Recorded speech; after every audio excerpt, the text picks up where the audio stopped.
주일학교에서 처음으로 예배를 드리기 시작했습니다. 참 미안한 마음인데 이 자리를 빌어서 다시 한번 어린이들을 또 잘 키울 수 있도록 다짐하고 부모로서 힘을 모을 수 있기를 소망합니다.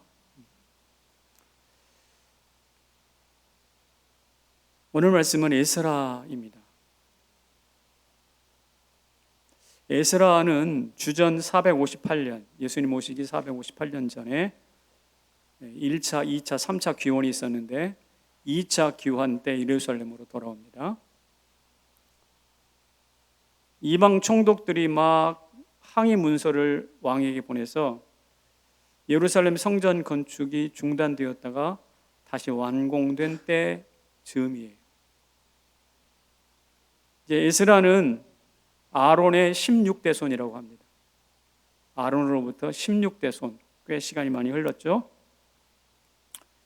그리고 이방 사람들이 다 인정하는 대단한 율법학자예요. 요사로는 법학자이면요, 법학자. 그리고 역사가입니다. 예언가입니다. 성전 건축과 제사와 유월절이 어떻게 회복되었는지를 소상하게 기록했습니다. 그리고 그의 주도로 인해서 백성들이 모입니다. 성전이 건축되었으니 수르바벨 성전 앞에 모여서 광장이 있을 때 광장에서 율법을 낭송했어요. 그랬더니 사람들이 몰려와서 그 말씀을 듣고 율법을 듣고 마음이 찔림을 받아가지고 눈물로 회개하는 영적 대부흥이 일어납니다. 그 중심에 누가 있었느냐? 에스라가 있었어요. 근데 에스라가 그런 부흥을 일으킨 것으로 끝나지 않고 어떻게 되는가? 이방 여자와 통혼하고 결혼했던 사람들이 당시에 많았던 것 같아요. 나라가 망하고 영적 지도자가 없으니까 그럴 수 있겠죠. 그런데 율법을 낭송하다 보니 그게 잘못이라는 것을 깨달아 알고 많은 남자들이 대단한 결단을 합니다. 그게 뭐냐면 자기가 모르고 데려온 여자를 고향으로 돌려보내는 거예요. 쉽지 않은 일이죠. 대단히 어려운 일입니다. 그런데 그것을 결단합니다. 그러니 이 에스라가 이 에스라서를 쓸 때는 성전이 건축이 되고 제사가 회복되고 유월절도 다시 지키고 이런 보이는 성전, 보이는 회복이 있었는가 하면 또 하나 보이지 않는 영적인 부흥 그리고 회개 이런 것들이 함께 엮여져서 나타납니다. 그러니까 대단히 이상적이고 온전한 회복이 일어났다라고 생각할 수도 있습니다. 오늘은 그 에스라를 통해서 주신 하나님의 회복을 한번 우리가 같이 추적해 보면서 하나님의 은혜를 서로 나눌 수 있기를 바랍니다. 하나님은 과연 어떻게 회복을 이루으실까? 그러니까 70년 전에 80년 전에 전부 다 1차, 2차, 3차 쇠사슬을 꽁꽁 묶여가지고 왕족은 비롯해서 이스라엘의 귀족들, 지식인들 다 끌려갔는데 이 사람들이 어떻게 제자리로 돌아왔는지를 한번 찾아보는 거예요. 그 하나님의 회복을 저는 이렇게 정의합니다. 같이 읽어볼까요? 시작. 시간, 상황을 초월하는 회복이에요. 그냥 어찌어찌 대충 혹은 뭐 그냥 빠듯빠듯 이렇게 하는 게 아니고 시간과 상황을 초월하시는 권능의 회복입니다. 역사를 찾아보니까 1차 수르바벨을 통해서 이스라엘이 고향으로 돌아왔습니다. 그리고 나서 2차 회복은 에스라를 중심으로 돌아오는데 2차 회복이 무려 78년 만에 일어납니다. 수르바벨이 돌아온 이후 78년 동안 긴 공백기가 있었어요. 그리고 수르바벨이 에스라가 귀환한 이후 14년 후에 느헤미야를 중심으로 또 들어옵니다. 그러니까 이스라엘이 붙잡혀 갈 때도 1차, 2차, 3차에 걸려서 붙잡혀 갔거든요. 돌아올 때도 1차, 2차, 3차에 걸쳐서 돌아왔는데 돌아올 때 시간이 보니까 72년 더하기 14 그러니까 무려 92년이라는 긴 세월이 걸렸어요. 이스라엘의 귀환은 그러니까 단번에 된 게 아니에요. 92년이라는 긴 세월, 무려 1세기 걸쳐서 점차적으로 회복됐다는 것입니다. 그 92년 동안 왕조가 바뀌었어요. 바벨론이 망했습니다. 메대가 들어왔습니다. 그 다음에 페르시아, 바사가 들어왔습니다. 왕조가 2번이나 바뀌었습니다. 그리고 왕들이 수없이 바뀌었죠. 적어도 5명 이상. 예. 하지만 왕조가 바뀌고 왕들이 바뀌었지만 포로 정책, 포로를 돌려보내겠다고 하는 정책은 바뀌지 않는 거예요. 이게 굉장히 어려운 일입니다. 여러분 생각해 보세요. 우리나라 대한민국이 지금 건국된 지가 75년 정도 됐어요. 근데 그동안에 대북 정책 얼마나 바뀌었습니까? 그동안에 중국, 중공이라고 그랬죠, 옛날에.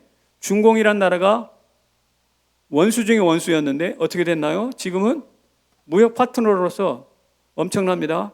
옛날에는 미국과 온전히 함께 했는데 요새는 미국과 옛날과 분위기가 좀 다른 것 같아요. 자, 이처럼 지난 75년 동안 국가 정책이 대단히 많이 우여곡절이 많았습니다. 그런데 한번 생각해 보세요. 왕조가 바뀌었어요. 여기는 왕조 자체가 바뀌었어요. 그 다음에 왕들도 수없이 많이, 우리나라 대통령만큼이나 많이 바뀌었는데도 불구하고 어떻게 포로 귀환 정책이 일관성 있게 유지될까요? 이것은 인간이 하는 일이 아니에요. 누가 하신 일일까요? 하나님이 하셔야 가능합니다. 그래서 상황과 시간을 초월하는 거예요. 왕조를 초월하는 일. 생각해 보세요. 여러분이 왕이라고 한다면 여러분 나라에 붙잡혀와가지고 노동력도 지식도 공급하고 있는 종들이 있다고 합시다. 노예가 있다고 합시다. 이 사람들 돌려보내요? 이 사람들이 얼마나 많은 경제 활성화를 위해서 일을 하는데 우리나라 사람들 지금 우리 경제를 위해서 외국에서 들어온 많은 노동자들 있잖아요. 정상적으로 돈을 주고 우리가 고용하는데도 불구하고 이 사람들이 쑥 빠져나가고 우리나라 경제가 어려워진단 말이에요. 지금 일할 사람이 없어서. 근데 지금 포로로 붙잡아가지고 강제로 써먹는 이 사람들이 수만 명이 수십만 명이 다시 돌아간다? 어때요? 엄청난 경제적인 차격이 있겠죠. 왕으로서는 절대 안 보냅니다. 그런데 이것을 들어오는 왕마다 어떻게 해요? 보내겠다는 거야. 자, 왕이 결정한 거예요? 누가 한 거예요? 하나님이 하신 거예요. 그렇다면 이런 하나님이 하셨던 이 회복의 결정이 구체적으로 어떤 것인지 한번 살펴보겠습니다. 하나님이 하실 때 이렇게라도 해서 회복하십니다. 문서 창고를 뒤져서라도 한다는 이야기예요. 이게 무슨 말이냐? 성전이 수르바벨 와가지고 성전을 건축하기를 시작했잖아요. 그런데 옆에 있는 족속들이 왕한테 편지를 보냅니다. 왕이시여, 유대인들이 지금 성전을 짓고 있는데 요것들은 종자가 아주 못돼 먹어가지고 항상 반란을 일으키는 반란자들이었습니다. 왕권에 항상 도전하게 될 텐데 머지않아 도전하게 될 텐데 이거 이대로 놔두면 안 되겠습니다 라는 악의적인 편지를 보내요. 그래가지고 왕들이 그래 그럼 중단시켜라 이렇게 됐거든요. 그래서 중단시켰는데 이번에도 닷드네가 그런 다리오 왕에게 편지를 보내서 수르바벨을 중심으로 해서 그 성전 건축을 다시 이제 스가랴라든지 또 말라기라든지 학계라든지 이런 선지자들이 촉구를 해가지고 성전 건축이 다시 시작되니까 이 닷드네가 다시 또 편지를 보냅니다. 그래서 이 사람들이 고레스 왕 핑계를 대고 성전을 다시 재건하고 있습니다. 그런데 이것이 정당한 것인지 한번 확인해 주십시오. 이렇게 또 편지를 보냈단 말이에요. 그래서 계속 고소가 올라간 겁니다. 그래서 그때 다리오 왕이 그 이야기를 고소를 듣고 명령을 내립니다. 뭐라고요? 이렇게 시작. 다리오 왕이 조서를 내려 문서창고 곧 보물 정각에서 조사하게 하여 한 두루마리를 찾았으니 고레스 왕 원년에 조서를 내려 이르기를 성전 곧 제사 드리는 처소를 건축하되. 네, 그렇습니다. 다리오 왕이 저 옛날 우리 선왕들 중에 고레스가 있었는데 그때 정말 그런 왕이 명령서가 내려갔는지 찾아봐. 그러니까 꽤 시간이 오래 걸렸기 때문에 왕조도 바뀌었기 때문에 그것을 요사이로 말하면 도서관이라든지 아니면 무슨 문서 창고라든지 이런 데 들어가는 거예요. 찾아가지고 막 열심히 먼지가 수억이 쌓였겠지. 근데 그것을 툴툴 털고 확인해가지고 드디어 발견했다고. 뭐라고요? 고레스 왕 원년에 성전을 지어라 말아라? 지어라라는 거예요. 지어라. 그러니까 악한 참소를 해가지고 방해하려고 올린 서신 때문에 정당하게 성전 건축을 해야 될 근거가 마련돼 버렸네. 맞죠? 회방하려고 했는데 회방하려고 했는데 그게 빙 돌아가지고 자기를 맞춘 거야. 부메랑의 효과죠, 부메랑. 저는 이 글을 읽으면서 되게 속이 후련했어요. 여러분들 주변에도 여러분들 모함하고 막 욕하고 그런 사람 있죠? 요거 생각하세요. 하나님 역사하시옵소서. 닷든 애의 편지를 통해서 닷든 애를 딱 묶어버렸던 것처럼 주여 역사하여 주시옵소서. 이렇게 했으면 좋겠어요. 그래가지고 왕이 닷든 애에게 이런 명령을 보냅니다. 같이 읽습니다. 시작. 공사를 막지 말고 유다 총독과 장로들이 하나님의 이 성전을 제자리에 건축하게 하라. 자, 성전 공사를 어떻게? 막지 마라. 너 방해하지 마, 이런 뜻이에요. 너 그런 편지 올리지 말고 방해하지 마. 속이 시원하죠? 이 하나님의 섭리면 우리를 헐뜯고 하는 그런 방해꾼이 조력자가 될 수밖에 없어요. 얼마나 고소해? 얼마나 기대하는 바야? 이런 회복이 있기를 축복합니다. 우리 못 살게 하고 딴지 걸는 사람들 입을 딱 닫게 만들어 하나님이. 입 닫어. 저는 이것이 100년 만에 회복하고 방해자들을 입을 봉해버리는 이것이 사람의 힘으로 될 것 같아요? 아니요. 그래서 저는 이것을 이렇게 표현합니다. 뭐라고요? 백사장에서 바늘 찾기처럼 대단히 어려운 일이에요. 근데 그런 어려운 회복도 하나님은 꼭 믿으십니까? 네, 백사장에서 바늘 찾기처럼 굉장히 어렵고 지난한 일이지만 하나님이 계획하시고 하나님이 일하시면 꼭 이루어질 줄로 믿습니다. 예, 회방꾼들이 조력자가 된다니까. 안 될 것 같은데 된다니까. 나라가 바뀌고 쑥대밭이 되고 왕조가 막 일어섰다 넘어졌다 있었다 넘어졌다 하더라도 하나님의 일은 이루어진다니까. 할렐루야.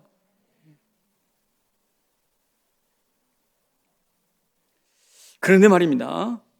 거기서 끝이 아니에요. 하나님은 이렇게 또 하십니다. 같이 읽어봅시다. 시작. 끊임없이 날마다 공급. 여러분 성전만 딱 지어놓으면 뭐예요? 그 다음 유대인들이 하고 싶은 것이 뭐냐면 제사를 드려야 될 거 아니에요. 맞죠? 자, 읽어봅시다. 이게 또 다리오 왕이 내렸던 명령입니다. 같이 시작. 유브라데 강 건너편에서 거둔 세금 중에서 그 경비를 이 사람들에게 끊임없이 주어 그들로 멈추지 않게 하라. 유브라데 강 건너편이라고 한다면 유대인들이 있는 그쪽 근방을 이야기합니다. 그쪽에서 거둔 세금을 그들에게 주어서 그 경비로 끊임없이 주어서 성전 건축이 멈추지 않게 하라 이 말입니다. 자, 이 말은 무슨 말이냐면 야, 너희들 성전 건축해 하고 끝나는 게 아니에요. 국가 재정을 동원해가지고 우리로 말하면 국가 세금을 동원해가지고 교회를 지어주는 것과 같은 거예요. 여러분 우리나라에서 국가 세금으로 교회 지어주는 거 봤어요? 없어요. 그런 일은 없어요. 근데 그런 일들이 지금 2500년 전에 일어나는 거예요. 그래서 하는 말이 뭐냐면 끊임없이 주어. 필요할 만큼 끊임없이 주라는 거예요. 재정을. 그리고 끝나는 게 아닙니다. 그 다음에는 성전만 건축할 때 하고 그 다음에 제사를 드려야 될 거 아니에요? 제사에 대한 이야기도 또 있어요. 같이 읽어봅니다. 시작. 하나님께 드릴 번제의 숫송아지와 순양과 어린 양과 밀과 소금과 포도주와 기름을 예루살렘 제사장의 요구대로 어김없이 날마다 주어. 어김없이 날마다. 굉장히 중요한. 끊임없이 성전 건축 비용을 필요한 만큼 공급할 뿐만 아니라 제사장들이 매일같이 뭘 드려요? 제사를 드릴 거 아닙니까? 거기에 필요한 양들, 제물들, 소금들, 포도주, 기름들을 어떻게 해요? 날마다 매일같이 일용할 양식 공급받고 있죠. 여러분 이게 누가 한 일이냐? 다 다리오 왕이 지금 한 명령 내린 거예요. 하나님의 뜻을 따라 적확하게 회복하는 것이죠. 건축만이 아니라 제물까지 날마다 어김없이 주라고 명령하는데 끊임없이 날마다가 무엇을 의미하는가? 하나님이 하시되 정확하게 하시고 틀림없이 하시고 적절하게 하신다는 거예요. 이것을 일컬어서 호박이 넝쿨째 굴러온 복이. 호박이 넝쿨째 굴렀다 그래. 손 안 대고 코 풀었다 그래. 도랑치고 같이 잡고 일거양득이라고 그래. 하나님의 회복은요, 예기치도 못한 사람을 통해 예기치 못한 방법으로 예기치 못한 때에 나타나는 줄로 믿습니다. 이것이 오늘 우리 모두에게 나타나기를 주님의 이름으로 축원합니다. 그래서 눈을 크게 뜨고 기대하세요. 모든 것이 헝클어져 버린 코로나니 모든 것이 헝클어져 버린 오늘 이때에 하나님께서 어떻게 행하시는지 그 회복을 기대하시라고.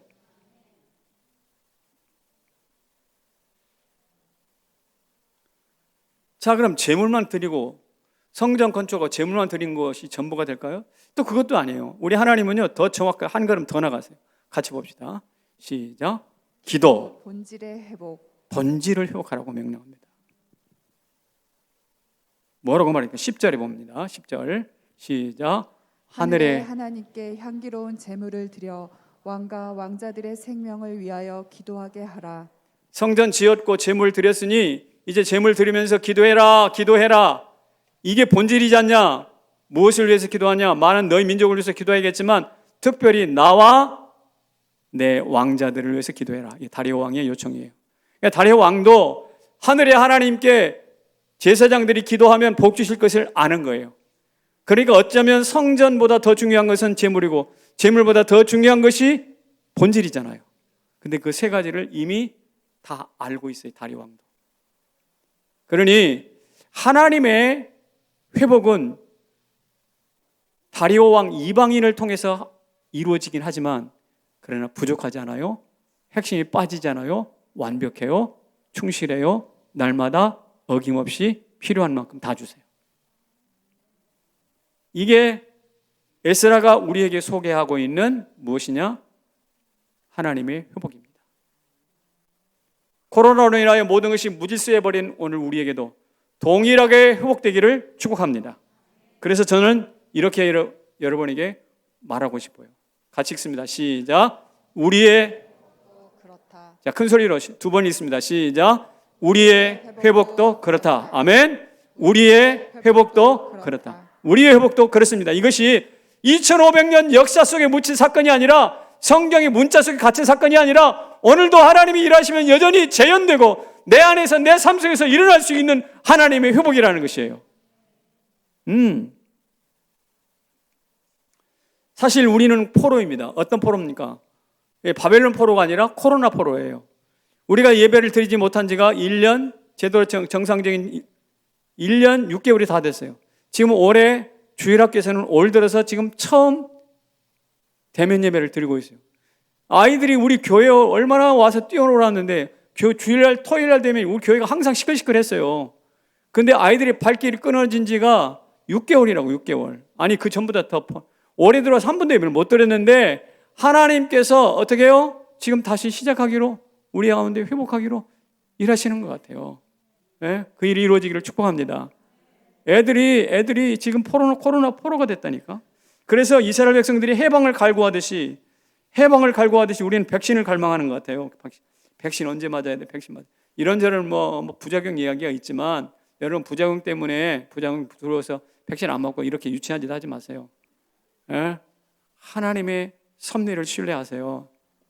하나님 하시고 그런데 백신만 갈망하면 안 되지. 백신이 해답이 아니라 백신을 갈망하면서 기도하세요. 주님, 백신의 전부가 아니잖아요. 이 백신 맞으면서 하나님의 뜻을 섭리를 경험케 해 주시옵소서 이렇게 기도하셔야 될 것 같아요. 근데 어쨌든 누군가가 다리오 왕처럼 한 방에 탁 나타나가지고 막 원스톱 서비스처럼 문제를 탁 한 방에 해결해 줬으면 얼마나 좋겠어요. 그런데 하나님이 하시는 회복은 그렇게 하잖아요. 아까 92년 걸렸다고 그랬잖아요. 1차, 2차, 3차에 걸렸다고 그랬잖아요. 사람들을 다양한 사람을 쓰셨잖아요. 우리에게도 그럴 것 같아요. 다만 확실한 것은 이 모든 회복은 누구로부터 온다? 살아계신 하나님께로부터 오신다. 하나님께서 옛날에 하셨던 것처럼 먼지 쌓인 문서 창고를 막 샅샅이 뒤질 수도 있어요. 원수가 썼던 비방 편지로 비방 편지를 뒤집어 가지고 도움이 되는 길을 뻥 뚫는 도구로 사용할 수도 있어요. 신비로운 방법이에요. 사실 코로나가 처음 시작될 때 교회가 몰매를 맞았습니다. 코로나가 처음 시작된 중국 우한이라는 도시가 있다고 하는데, 그 자락 책임은 없어요. 그것이 우리나라에 들어오도록 우리는 적극적으로 막지 않았거든요. 우리 정부에서. 전파를 막지 못한 정부의 책임도 사라져 버렸어요. 그리고 모든 것이 누구한테 쏟아졌냐면 교회로 쏟아졌거든. 언론이 그것을 은근히 왜곡하고 주도했습니다. 그리고 지금 그것은 계속되고 있다고 생각합니다. 술 마시고 게임하는 건 괜찮고 예배하면 코로나가 막 전국적으로 확 퍼져버릴 것 같은 그런 느낌을 아주 강하게 주었습니다. 그리고 많은 직장에서는 공공연하게 교회 가지 말라고 대놓고 이야기하는 직장도 많이 있습니다. 이렇게 1년 6개월이 지나다 보니까 교회마저도 이미지가 땅에 떨어졌다고 그러면서 많은 자신감을 잃어버리고 있어요. 그래서 우리는 세상을 바꾸는 교회라고 항상 말해왔는데 세상에게 세뇌를 당하고 말았어요. 언론이나 기차 여러 사람들에게 치명타를 얻어맞고 우리의 자리를 잃어버리고 말았습니다. 참 안타까운 일입니다. 이게 오늘 우리가 코로나 포로가 된 현장이에요. 그런데 제가 다시 말하거니와 하나님의 신비로운 회복은 분명하게 다시 나타날 줄로 믿습니다. 언제 어디서 어떻게 시작될지 모르지만 분명하게 나타나고야 맙니다. 중세 패스트가 있고 난 이후에 50년, 60년이 지나서 드디어 마르틴 루터가 나타났거든. 네. 그래서 종교개혁이 일어나고 새로운 기풍이 불었어요. 그러니까 가장 최악의 질병이 나타난 이후 가장 강력한 신앙 부흥이 또 나타났거든요. 오늘 이런 이런 하나님의 역사가 우리 한국 코리아에도 나타날 줄로 믿습니다. 이게 하나님의 섭리거든. 이것을 봐야 돼요. 요세푸스, 이스라엘 역사가 중에 요세푸스라는 사람이 있는데 아까 말씀드린 이 다리오 왕이 어떻게 그렇게 성전을 회복하게 되었는가라는 것을 요세푸스가 그 역사가니까 글을 썼어요. 그 이야기를 제가 간략하게 소개해 드릴게요. 아까 고레스 왕이 이제 명령을 내렸다고 그랬잖아요. 고레스 왕이 명령을 내릴 때 그 밑에서 충성스럽게 신하로 섬겼던 사람이 있습니다. 그 사람이 수룹바벨이에요. 수룹바벨은 이스라엘에서 포로로 되어 간 사람이거든요. 그니 탁월하게 공부를 잘하니까 국가 중요한 인물로 발탁이 됐습니다. 근데 그 옆에 한 사람이 있었어요. 장군이에요. 장군이라고. 이름이 다리고예요. 들어봤네? 들어봤죠? 지금 금방 나왔죠? 다리고예요. 둘이 친구해가지고 야, 내가 우리 고향으로 돌아가려고 그러는데 나 뭐 한번 도와줄래? 내가 만약에 왕이 되면 너 빵빵하게 밀어줄게. 뭐 이런 식으로 농담처럼 이렇게 이야기를 했었어요. 절친이니까 그럴 수 있겠죠. 그런데 고레스 왕이 죽었습니다. 죽고 나고 아들들이 이제 왕이 올랐는데 감비세스라는 왕이 왔는데 감비세스가 형인데 동생을 죽이라고 명령합니다. 자기가 동생이 왕위를 찬탈할까 봐. 그래가지고 서로 죽고 죽이는 피비린내는 권력 투쟁이 발생합니다. 그래가지고 왕 위에 오를 왕통이 끊어져 버려요. 죽고 죽이는 바람에. 그래서 결국은 어떻게 되었는가? 감비세스가 죽고 7년 만에 죽고 신하들 중에서 왕을 뽑아야 돼요. 신하들 중에서. 근데 그 신하들 중에서 뽑은 왕이 바로 누구냐면 다리오예요. 이해가 되십니까? 하나님 묘하죠? 다리오 왕이 딱 왕이 됐어요. 그래가지고 이 수룹바벨을 야, 너 내 옆에 와가지고 경호실장해. 비서실장해. 그래가지고 경호원들이죠. 비서실장 3사람이 딱 옆을 포전하게 됩니다. 그리고 잔치를 벌였어요. 취임 잔치를 했겠죠. 근데 그 자리에서 다리오 왕이 수룹바벨을 포함한 3사람에게 이런 이야기를 합니다. 야, 내가 문제를 낼게. 최고의 해답을 하는 사람이 내가 보상을 주마, 상을 주마. 그 문제가 뭐냐면 이거예요. 술과 여자와 왕 중에 무엇이 제일 강한가? 약간 장난낀 질문이기도 하죠. 여러분들은 뭐가 제일 좋다고 생각해요? 뭐가 제일 강해? 여기 여성 여러분. 남자가 세상을 지배한다. 그러나 그 남자를 지배하는 사람은 여자다. 그런 이야기도 있잖아요. 술 좋아하는 사람은 술이 제일 좋다. 권력 좋아하는 사람은 왕이 좋겠다고 그러겠지. 근데 스룹바벨이 명대답을 합니다. 왕이시여, 왕이 말씀하신 술도 여자도 왕도 아닌 진리라고 생각합니다. 진리가 강합니다. 그리고 진리 되신 본체는 하나님이십니다. 이야기를 듣고 보니까 허를 찌르는 것 같잖아요. 맞잖아요, 사실. 그래서 감동받았어요. 다리오가, 야, 스룹바벨아, 너 소원이 뭐야? 네 원하는 게 해줄게. 예루살렘 성전을 다시 지어주십시오. 그러니까 우리 성경에 기록되어 있지 않지만 요세푸스의 숨겨진 야사를 들어보면 그런 개인적인 관계가 이미 깔려 있는 거예요. 하나님은 이렇게 소소하게 묻혀버릴 만한 개인적인 관계들, 개인적인 친분을 필요할 때는 딱 꺼내가지고 역사를 바꾸는 성전을 건축하는 힘으로 동력으로 사용하십니다. 할렐루야죠. 할렐루야죠. 평소에 있을 때 잘하세요. 두루두루 있을 때 잘하라고. 왜? 그분이 당차 어떻게 내 인생에 강력한 영향을 미칠지 모르니까. 그러므로 하나님의 섭리는 묻혀있는 것 같지만 묻히지 않아요. 우리 스룹바벨에게, 다리오에게 그렇게 역사했던 하나님이 우리에게도 그렇게 하실 줄로 믿습니다. 우리의 회복도 그렇습니다. 그러므로 이 회복을 경험할 수 있기 위해서 같이 읽어보겠습니다. 회복으로 가는 징검다리가 있어요. 몇 개 징검다리가 있는데 이 징검다리를 소개하겠습니다. 첫 번째 징검다리는 제자리로 돌아가라입니다. 아까 읽었던 본문에 보면은 2번 강조되어 나오는 말이 있어요. 그게 바로 제자리입니다. 5절 한번 읽어볼게요. 시작. 금, 은 그릇을 가져다가 하나님이 성전한 각기 제자리에 둘지니라. 성전한 각기 제자리라고 했잖아요.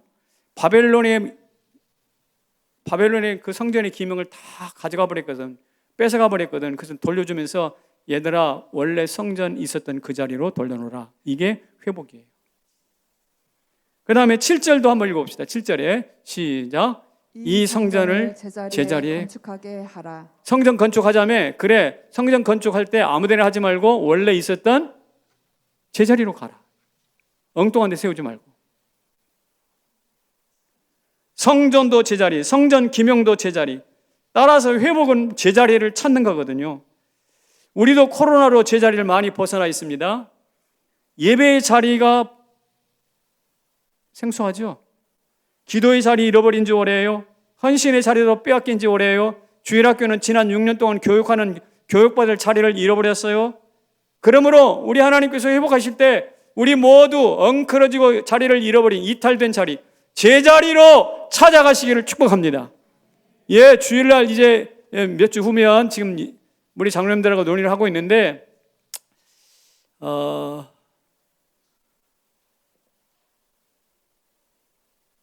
다다음 주가 우리 교회의 창립 기념주일이잖아요.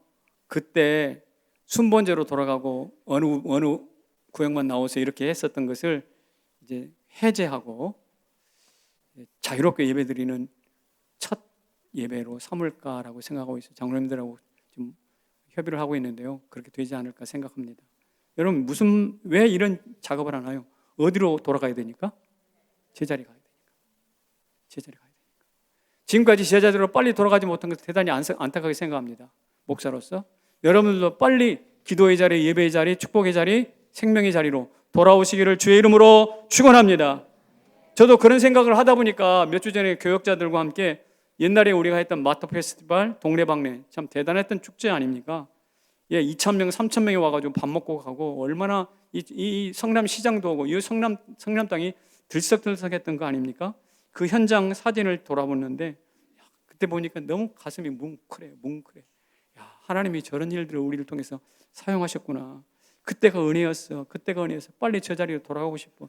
이게 지난 주간에 마토 페스티벌 동네방네를 바라보면서 느꼈던 느낌이거든요. 저는 확신합니다. 이게 과거에 묻힌 역사가 아니라 우리 앞에 또다시 재현될 수 있는 하나님의 회복으로 나타날 줄을 믿습니다. 병든 자 치유로 회복되기를 소망합니다. 상처받은 자 위로로 회복되기를 소망합니다. 깨어진 관계 연합으로 회복되기를 원합니다. 그래서 무덤 같은 우리의 삶의 처소를 벌떡벌떡 일어나서 회복의 찬송가를 높이 부르는 우리 저와 여러분이 되기를 축복합니다. 여러분, 베드로가 실망해가지고 갈릴리 바다에 가서 다시 고기 잡았죠? 그 베드로 제자리가 아니잖아요. 예수님이 어떻게 했어요? 찾아가서 베드로야, 네가 나를 사랑하느냐? 다시 내 양을 먹이라. 자리로 제자리를 돌려보내잖아요. 사도 바울도 예수 믿는 사람 핍박해서 잡아 죽이고 압송하는 일을 했잖아요. 그게 바울의 젤레 자리, 본래 자리가 아니었어요. 그래서 바울을 다메섹 도상에서 거꾸로 때려가지고 세계 열방의 복음 전자로 세우잖아요. 예수님은 항상 우리를 어느 자리로 보내는가? 우리가 서야 할 본래 제자리로 돌려보내시는 분이십니다. 그런데 이것을 유일하게 거부한 사람이 있었죠. 누굴까요? 가룟 유다예요. 가룟 유다는 예수님의 회복을 거부하고 이미 자기가 자살해버리잖아요. 이런 일이 우리 가운데 있지 않기를 바랍니다. 예배 자리로 돌아오지 않으면 어떤 의미에서는 우리는 영적 자살이 될 수도 있어요. 이런 측면에서 우리가 다시 한번 오늘 제자리로 했는데 이 제자리로 빨리 돌아올 수 있기를 주님의 이름으로 축원합니다. 그 다음에 우리가 해야 할 두 번째 징검다리는 이거예요. 뭐냐면 나사로 무덤 앞에 가보고 싶다. 여러분, 성경 읽다 보면 그 성경이 사건이 일어나는 현장에 가보고 싶죠. 예, 모세를 통해서 이스라엘 백성들이 홍해를 가르고 지나갔잖아요. 예? 여러분, 거기 가보고 싶지 않아요? 홍해가 쫙 갈라지는 거 신나잖아요. 구약엔 그렇고 또 엘리야 제단이 막 불이 떨어졌어. 나 거기 가보고 싶어. 신약에 와서는 오병이의 기적. 막 손에서 막 예수님 손에서 막 떡이 생겨나네. 예, 거기 꼭 가보고 싶어. 근데 거기보다 더 가보고 싶은 게 있어. 어디냐? 나사로가 부활했던 바로 그 자리. 나사로의 부활체가 궁금합니다. 마리아와 예수님의 표정이 궁금합니다. 시체를 풀어놓아서 다니게 할 때 그 움직이기 시작하고 숨을 쉬고 소리를 지르고 감사합니다라고 할 때 그 짜릿한 모습, 예, 죽음이 생명으로 바뀌는 그 찰나, 그 짜릿한 모습을 보고 싶은 거예요. 보고 싶은 거예요. 회복은 이처럼 우리를 들뜨게 합니다. 들뜨게 합니다.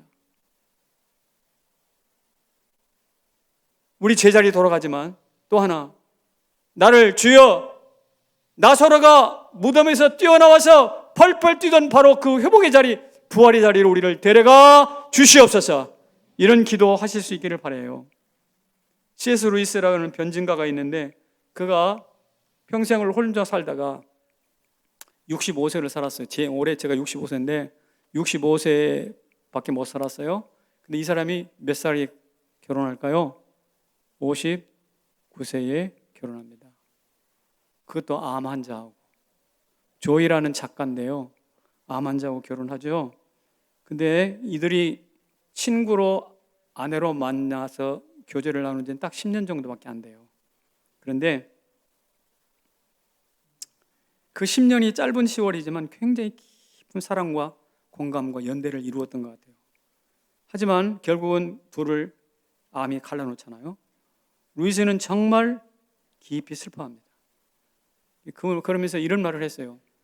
하나님, 우리 루이스 살려주세요. 하나님, 우리 조이 살려주세요. 루이스가 조이 살려주세요. 조이 살려주세요. 하나님 막 간절히 짜치면서 하나님 쫓아가는데 하나님이 아무런 소리도 없이 문을 꽝 닫고 들어가는 것 같아요. 그리고 안에서 찰칵 못 들어오도록 자물쇠까지 잠가버리는 느낌이에요. 하나님, 우리 조이 좀 살려주세요. 살려주세요. 꽝 찰칵. 하나님 앞에 제대로 거절당한 거죠. 그 마음이 어떤 건지 아시겠어요? 그래가지고 하나님이 맞아? 하나님이 어떻게 그럴 수 있지? 10년밖에 안 된 우리의 사랑을 깨트려? 시샘하시는 거야? 뭐야?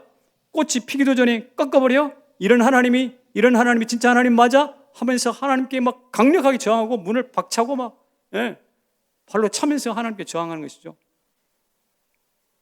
그러면서 그 심적인 고통을 경험하면서 쓴 책이 뭐냐면 헤아려 본 슬픔이에요.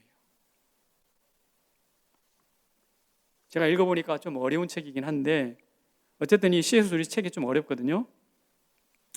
거기 거의 끝나갈 만 중반 넘어서 후반쯤 가보면 이런 이야기를 해놨어요. 죽음을 미워하지 말아라. 고인의 옷과 사진을 걸어놓고 무덤을 찾아가고 기일을 기억하고. 고인의 침실을 보존하는 것은 죽은 자를 미라로 만드는 것이다. 죽은 자를 뭘로? 미라로 만드는 것이다. 근데 여러분, 죽은 자가 나 미라 만들어 달라고 말하지는 않잖아요. 오히려 죽은 자를 바라보고 애도하는 우리들이 잊지 못해가지고 당신 가지마. 난 당신을 땅속에 믿을 수 없어. 내 옆에 있어야만 해. 해라가지고 기름 발라가지고 미라 만들어서 옆에 놔두거든. 누구의 갈망이요? 누구의 욕구요? 죽은 자 욕구가 아니라 죽은 자를 보내야 하는 욕구예요. 그러니까 미라를 만든다는 것이 어쩌면 산자의 강력한 욕심이거든. 그런데 이 C.S. 루이스가 조이가 떠나갔어. 근데 떠나버리지 못하고 하나님 살려주세요 하면서 조이를 미라로 만들어가지고 자기 옆에 끝까지 붙들고 있으려고 한다는 생각이 딱 드는 거야. 정신이 번쩍 났어요. 아, 이건 조이를 사랑하는 게 아니야. 이건 조이를 사랑하는 게 아니야. 그래가지고 그 슬픔으로부터 슬픔을 헤아려 보니까 깨달음이 온 거야. 그래가지고 어떻게 해요? 점점점 하나님 앞으로 다시 돌아옵니다. 멋진 회복이죠? 멋진 회복이죠?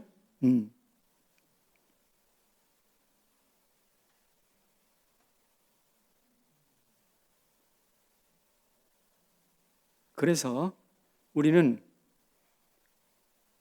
죽은 시체에다가 기름 바르면서 미라로 만드는 일을 내려놓아야 돼요. 예수님이 나사로를 살려가지고 그 나사로 시체 꺼내가지고 거기다 기름 발랐나요? 뭐 했어요? 나사로야 나오너라. 이렇게 했거든. 생명을 불어넣거든. C.S. 루이스 그랬습니다. 오늘 우리도 거의 코로나로 거의 시체처럼 되어버리는 이것, 우리의 이런 정서들, 이거 다시 일으켜 명령으로 은혜로 일으키시기를 주의 이름으로 축원합니다. 거기다가 이렇게 저렇게 미워하면서 기름 바르지 말고 제자리로 돌아가십시오. 부활의 현장으로 다시 나아가십시오. 그리고 언제? 지금입니다. 같이 읽어볼까요? 시작. 회복은 내일 오지 않는다. 회복은 내일 오는 게 아니에요. 어떤 목사님이 그런 책을 썼더라고요. 은혜는 내일 오지 않는다. 참 맞는 말이에요. 은혜는 항상 현재 진행형이거든. 그런 것처럼 회복도 내일 오지 않습니다. 왜요? 지금 보라, 지금은 곧 은혜 받을 만한 때요, 구원의 날이기 때문에. 그렇죠. 회복도 현재 진행형이에요. 여러분의 회복은 이미 시작되었다고 저는 믿습니다. 여러분 오늘 아침에 눈 떠보니까 내가 죽지 않고 있죠? 맞아요? 예, 내가 눈 떠보니까 죽지 않고 살아 있더라고. 하나님은 나에게 새로운 한 날을 주신 겁니다. 이것은 무슨 뜻이에요? 너 열심히 살라라는 하나님의 박수요 격려입니다. 맞아요? 예. 우리 아침에 일어나서 식사 밥 한 그릇 먹고 오셨죠? 이 밥 한 그릇이 먹을 밥이 내 앞에 펼쳐졌다. 무슨 뜻이에요? 먹고 힘내고 회복하라는 하나님의 박수 소리예요. 저녁에 누울 잠자리가 준비되어 있습니까? 편히 쉬고 내일 다시 시작하는 하나님의 격려 편지예요. 여러분, 우리가 맞이하는 새 하루, 그리고 밥 한 그릇, 그리고 밤자리에 누울 수 있는 잠자리, 이 모든 것이 매일같이 반복되고 일상이고 별것 아닌 것 같지만 이 모든 것은요, 하나님이 우리를 회복시키는 도구요, 백신보다 더 중요한 하나님의 방식이에요. 이런 하나님의 은혜가 우리 모두에게 있기를, 우리 모두에게 넘치기를 주님의 이름으로 축원합니다. 저는 이것을 이렇게 불러요. 이것을 신비로운 침범. 하나님 우리 생활 가운데 밥 한 그릇으로 침범해 오세요. 하루에 시간 24시간으로 침범해 오세요. 이런저런 우리를 다시 이렇게 세울 방식으로 침범해 오세요. 이 히브리어로는요, 히브리어는 이것을 침춤이라고 부른답니다. 침춤 혹은 침범. 이 하나님의 거룩한 침범이 회복이 필요한 오늘 우리 모두에게 매일같이 매 순간마다 나타날 수 있기를 축복합니다. 그래서 하나님의 회복은 현재 진행형이라는 거예요. 회복은 내일 오지 않고 오늘 여기서부터, 이 자리로부터, 제자리를 지키기를 갈망하는 이 자리부터 우리 모든 성도들의 가슴에 파도처럼 밀려오시기를 주님의 이름으로 축원합니다. 예, 이렇게 할 때 양치기 모세가 광야 지도자로 바뀝니다. 회복됩니다. 여러분 밖에 보세요. 아카시아 향이 지금 만발이에요. 조금 있으면 짙은 녹음이 찾아오겠죠? 조금 있으면 과일에 제철 과일이 시장에 제철 과일이 넘쳐나겠죠? 조금 있으면 곡식들이 막 익어가겠죠? 이거 뭡니까? 하나님의 회복의 과정입니다. 조금만 기다리세요. 이런 열매들이 우리에게 찾아올 텐데 매 그 무엇을 통해서 오는가? 신비로운 침범을 통해서 찾아와요. 그 신비로운 침범이라는 건 뭐냐? 매일의 아침 매일의 평범한 일상을 수레바퀴처럼 돌리시는 하나님의 방식이에요. 이런 하나님의 은혜가 우리 모두에게 있기를 주님의 이름으로 축원합니다. 자리에서 일어나십시다. 우리 나의 갈 길 다 가도록 오랜만에 우리 찬송가로 돌아갑시다. 찬송가 보면 예수 인도하셨네를 예수 회복하셨네로 바꿔서 부르고요. 어떻게 바꿔 부르는가? 만사 형통하게 인도하신대요. 반석에서도 샘물나게 하신대요. 영영 부를 나의 찬송 예수 인도하셨네. 그리고 노래하게 하신대요. 이런 은혜가 우리 모두에 있기를 바랍니다.